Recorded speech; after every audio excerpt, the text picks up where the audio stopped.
എല്ലാ വിദ്യാർത്ഥികൾക്കും പുതിയൊരു വീഡിയോയിലേക്ക് സ്വാഗതം. ഈ വർഷത്തെ MSc MLT അതായത് ഈ ഒരു MSc മെഡിക്കൽ ലബോറട്ടറി ടെക്നോളജി കോഴ്സുകളിലേക്കുള്ള പ്രവേശനത്തിനായിട്ടുള്ള അപേക്ഷ ക്ഷണിച്ചു. പ്രവേശന പരീക്ഷ മുഖാന്തരമാണ് വിദ്യാർത്ഥികൾക്ക് ഈ ഒരു MSc MLT കോഴ്സുകളിലേക്കുള്ള അഡ്മിഷൻ ലഭിക്കുക. നിലവിൽ ഈ ഒരു സീറ്റുകൾ റിപ്പോർട്ട് ചെയ്തിട്ടുള്ളത് ഗവൺമെൻറ് മെഡിക്കൽ കോളേജ് തിരുവനന്തപുരത്ത് 12 സീറ്റാണുള്ളത്. അതുപോലെ തന്നെ MIMS college of allied health sciences Kozhikode, അത് സ്രാശ്രയ കോളേജാണ്. അപ്പോൾ അവിടെ ഏകദേശം 15 സീറ്റുകളാണുള്ളത്. അപ്പോൾ നിങ്ങൾക്ക് ഈ ഒരു പ്രവേശന പരീക്ഷ തിരുവനന്തപുരത്ത് വെച്ചിട്ടാണ് നടക്കുന്നത്. അപ്പോൾ ജനറൽ കാൻഡിഡേറ്റ്സിന് 1200 രൂപയും SC/ST വിദ്യാർത്ഥികൾക്കാണെങ്കിൽ 600 രൂപയുമാണ് ഫീസ് വരിക. അപ്പോൾ ഇതിനുള്ള അപേക്ഷകൾ വിദ്യാർത്ഥികൾക്ക് ഈ ഒരു ജൂൺ 20-ാം തീയതി വരെയാണ് നൽകാനായിട്ട് സാധിക്കുക. അതുപോലെ തന്നെ സർവീസ് കോട്ട കാൻഡിഡേറ്റ്സിന് എങ്ങനെ അപേക്ഷിക്കാം, അതുപോലെ എങ്ങനെ അപേക്ഷിക്കാം എന്നുള്ള ഡീറ്റെയിൽസ് ഒക്കെ കൊടുത്തിട്ടുണ്ട്. അപ്പോൾ ഇതിൽ ആദ്യത്തെ സ്റ്റെപ്പ് എന്ന് പറയുന്നത് ന്യൂ രജിസ്ട്രേഷൻ ആണ്. പിന്നീട് രണ്ടാമത്തെ സ്റ്റെപ്പ് ആപ്ലിക്കേഷൻ ഫീ പേയ്മെൻറ്റ് ചെയ്യൽ. പിന്നീട് മൂന്നാമത്തെ സ്റ്റെപ്പാണ് ഇവിടെ ലോഗിൻ എന്നുള്ള ഓപ്ഷൻ ഉപയോഗിച്ചുകൊണ്ട് ലോഗിൻ ചെയ്യൽ. അതായത് മൂന്നാമത്തെ സ്റ്റെപ്പ് എന്ന് പറയുമ്പോൾ ലോഗിൻ ചെയ്ത് നിങ്ങളുടെ ആ ഒരു ബാക്കി ഡീറ്റെയിൽസ്, നിങ്ങളുടെ യോഗ്യതാ ഡീറ്റെയിൽസ്, അതുപോലെ റിസർവേഷൻ, നാറ്റിവിറ്റി, ഇതുപോലുള്ള വിവിധ ഡീറ്റെയിൽസ് നൽകുന്നതാണ് ലോഗിൻ ആയിട്ടുള്ള മൂന്നാമത്തെ ഓപ്ഷൻ എന്ന് പറയുന്നത്.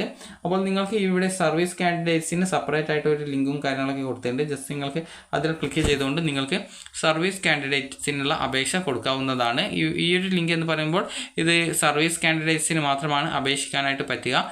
ഇവിടെ ഈ ഒരു വിഭാഗം വഴി സർവീസ് കാൻഡിഡേറ്റ്സ് മാത്രമേ അപേക്ഷിക്കാൻ പാടുള്ളൂ.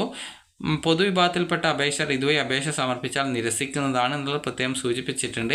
അതുപോലെ തന്നെ നിങ്ങൾക്ക് പൊതുവിഭാഗത്തിലുള്ളവരാണെങ്കിൽ ഇവിടെ ന്യൂ രജിസ്ട്രേഷൻ ലിങ്ക് മുഖേനയാണ് നിങ്ങൾ അപേക്ഷിക്കേണ്ടത്. മറ്റേത് സർവീസ് കാൻഡിഡേറ്റ്സിന് മാത്രമുള്ളതാണ്, സർവീസ് കാൻഡിഡേറ്റ്സ് എന്ന് പറഞ്ഞിട്ട് കൊടുത്തിട്ടുള്ളത്. അപ്പോൾ ഇവിടെയാണ് പൊതുവിഭാഗത്തിനുള്ള ആ ഒരു അപേക്ഷ നൽകാനുള്ള ആ ഒരു ഭാഗം എന്ന് പറയുന്നത്. ഇനി ഒരു MSc MLT നിങ്ങൾക്ക് പാസ്സാവണമെന്നുണ്ടെങ്കിൽ, പാസ്സാവാനല്ല, ഇതിനെ അപേക്ഷിക്കാനുള്ള യോഗ്യത എന്ന് പറയുന്നത് നിങ്ങളിപ്പോൾ ഈ ഒരു കേരളത്തിലെ ഏതെങ്കിലും ഇൻസ്റ്റിറ്റ്യൂട്ടുകളിൽ നിന്ന് നിങ്ങൾക്ക്, അതായത് ഈ ഒരു കേരള ഹെൽത്ത് യൂണിവേഴ്സിറ്റി അംഗീകരിച്ചിട്ടുള്ള ഈ ഒരു BSc MLT കോഴ്സ് നിങ്ങൾ പാസ്സായിട്ടുണ്ടായിരിക്കണം. അതും 55% മാർക്കോട് കൂടിയാണ് പാസ്സാവേണ്ടത്.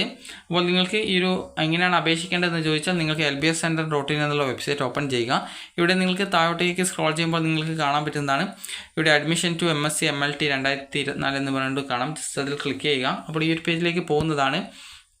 അപ്പോൾ ഈ MSc MLT കോഴ്സിൻ്റെ ആ ഒരു കാര്യം നോക്കുന്ന സമയത്ത് നിങ്ങൾ ശ്രദ്ധിക്കേണ്ടത്, ഇതിന് പ്രവേശന പരീക്ഷ മുഖാന്തരം മാത്രമാണ് നിങ്ങൾക്ക് അഡ്മിഷൻ കിട്ടുക. അല്ലാതെ അപേക്ഷിച്ചു എന്നുള്ളതുകൊണ്ട് നിങ്ങൾക്കിതിന് അഡ്മിഷൻ കിട്ടത്തില്ല. അപ്പോൾ BSc MLTയിൽ 55% മാർക്കാണ് ഇതിൻ്റെ പ്രവേശന യോഗ്യതയായിട്ട് പറഞ്ഞിട്ടുള്ളത്.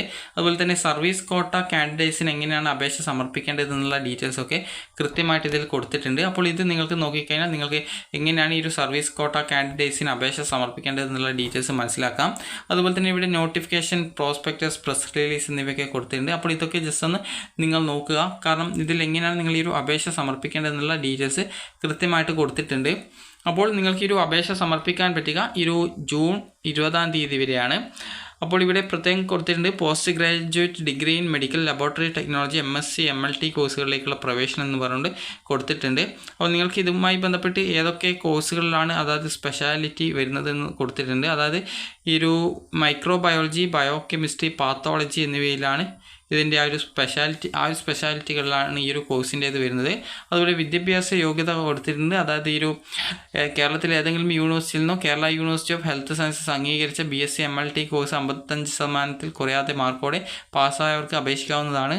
അപേക്ഷകർ MSc MLT കോഴ്സിന് അംഗീകരിച്ച പ്രോസ്പെക്ടസ് ഖണ്ഡിക 7.1 പ്രകാരം നേറ്റിവിറ്റി യോഗ്യതയും പ്രോസ്പെക്ടസ് ഖണ്ഡിക 10 പ്രകാരം പ്രവേശന പരീക്ഷാ യോഗ്യതയും നേടിയിരിക്കണം. പ്രവേശന പരീക്ഷ എന്ന് പറയുന്നത് തിരുവനന്തപുരം വെച്ചിട്ടാണ് ഈ ഒരു പ്രവേശന പരീക്ഷ നടത്തുക. അപ്പോൾ ഈ ഒരു ഹാൾ ടിക്കറ്റും കാര്യങ്ങളൊക്കെ നിങ്ങൾക്ക് വെബ്സൈറ്റിലാണ് കിട്ടുക. അതുപോലെ വയസ്സ് പറയുന്നുണ്ട്. സാധാരണ അപേക്ഷകർക്ക് 40 വയസ്സ്, സർവീസ് കോട്ടയിലുള്ളവർക്ക് 49 വയസ്സാണ് പ്രായപരിധി എന്ന് പറയുന്നത്. വിജ്ഞാപനം പുറപ്പെടുവിക്കുന്ന തീയതി അടിസ്ഥാനമാക്കിയായിരിക്കും വയസ്സ് നിശ്ചയിക്കുന്നത്. അപ്പോൾ എങ്ങനെ അപേക്ഷിക്കണം എന്നുള്ള ഡീറ്റെയിൽസും അതുപോലെ നിങ്ങൾക്കുള്ള റിസർവേഷൻസും കാര്യങ്ങളൊക്കെ എങ്ങനെയൊക്കെയാണ് എന്നുള്ള കാര്യം കൃത്യമായിട്ട് കൊടുത്തിട്ടുണ്ട്. അപ്പോൾ രജിസ്ട്രേഷൻ്റെ സ്റ്റെപ്പും കാര്യങ്ങളൊക്കെ കൊടുത്തിട്ടുണ്ട്. അപ്പോൾ ഇതൊക്കെ നിങ്ങൾ ജസ്റ്റ് ഒന്ന് നോക്കാം. അപ്പോൾ ഞാൻ ജസ്റ്റ് ഇത് ഫുള്ളായിട്ട് നോക്കുന്നൊന്നുമില്ല. അതുപോലെ തന്നെ ഇവിടെ പ്രോസ്പെക്ടസ് കൊടുത്തിട്ടുണ്ട്. അതിൽ നിങ്ങൾക്ക് എന്തൊക്കെയാണ് ഡോക്യുമെൻറ്റ്സ് വേണ്ടതെന്ന് കൊടുത്തിട്ടുണ്ടാവും. അതുപോലെ തന്നെ പ്രസ് റിലീസും കാര്യങ്ങളൊക്കെ കൊടുത്തിട്ടുണ്ട്. ഇതൊക്കെ നിങ്ങൾ ജസ്റ്റ് ചെക്ക് ചെയ്ത് നോക്കുക. അതുപോലെ തന്നെ ഇതിന് അപേക്ഷ സമർപ്പിക്കുന്നുണ്ടെങ്കിൽ നിങ്ങൾ നിർബന്ധമായിട്ടും അപേക്ഷ സമർപ്പിച്ച ശേഷം കൃത്യമായിട്ട് വെബ്സൈറ്റ് ഡെയിലി ചെക്ക് ചെയ്ത് നോക്കേണ്ടതാണ്. കാരണം എപ്പോഴാണ് എക്സാമിൻ്റെ ഹോൾ ടിക്കറ്റ് വരുന്നത്, അതുപോലെ തന്നെ എപ്പോഴാണ് എക്സാം വരുന്നത്, ആ ഒരു കാര്യങ്ങളൊക്കെ കൃത്യമായിട്ട് നിങ്ങൾ പരിശോധിച്ച് നിങ്ങൾ തന്നെ സ്വന്തമായിട്ട് തന്നെ ആ ഒരു കാര്യങ്ങളൊക്കെ പരിശോധിച്ച് മനസ്സിലാക്കേണ്ടതാണ്. അപ്പോൾ വിദ്യാർത്ഥികൾക്ക് ഈ ഒരു വീഡിയോ ഉപകാരപ്രദമായിട്ടുണ്ടെങ്കിൽ ലൈക്ക് ചെയ്യുക, ഷെയർ ചെയ്യുക. Thank you for watching.